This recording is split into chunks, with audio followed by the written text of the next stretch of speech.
Start చేసినప్పుడు చాలామంది కింద నీకు ఈ వయసులో అవసరమా, జిమ్ బట్టలే వేసుకోవాలండి. నేను చీర కట్టుకుని చుడిదార్ వేసుకుని చేయలేను. ఫస్ట్ నాకు డౌట్ వచ్చింది, ఏమన్నా తప్పు చేస్తున్నామా, ఇంత దరిద్రంగా తిడుతున్నారే, ఇంత అసహ్యంగా ఫీల్ చేస్తున్నారే, నేను ఏమన్నా తప్పు చేస్తున్నానా? ఎదిగిన కూతురు ఉంది, ఆ పిల్ల స్కూల్కి వెళ్తుంది, కాలేజ్కి వెళ్తుంది, ఆ పిల్లకి ఫ్రెండ్స్ ఉన్నారు, ఇంత మాటలు అనేది బాధపడ్డా స్టార్టింగ్లో. సరే ఓకే, ఆ బాధని ఆన్సర్గా ఈరోజు అందరికీ వచ్చింది అనుకుంటాను. ఎవడెవడైతే ఈ వయసులో అవసరమా అన్న ప్రతి ఒక్కడికి ఇదే అండి నా answer. This is my answer. And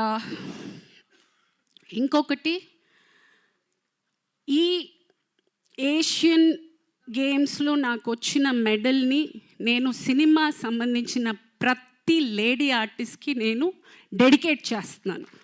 because మాట అనడం, మాట దొరలడం చాలా ఈజీ. అమ్మాయిని చూడగానే ఒక ఫోటో పెట్టిందంటే మాట రాసేయడం చాలా ఈజీగా రాసేస్తారు. ఆలోచన ఉండదు. ఇంట్లో వాళ్ళకి ఒక ఫ్యామిలీ ఉంటుంది, వాళ్ళకి పిల్లలు ఉంటారు, వాళ్ళకి పరువు ఉంటుంది, వాళ్ళకి బాధ ఉంటుంది, ఏది ఉండదు. ఏదో ఒక చైర్ ఉంది, బెంచ్ ఉంది, ఫర్నిచర్ ఉంది, ఒక ఆర్టిస్ట్ ఉంది.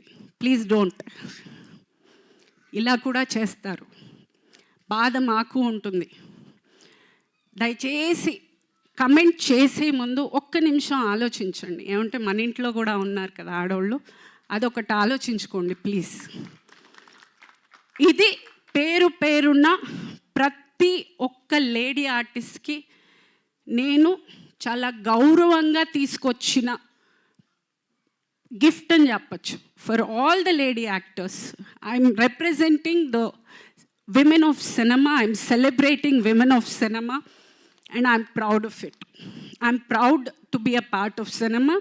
With all the women, I'm proud of each and every woman of cinema. Because I know the hard work they put in. I know how much they struggle.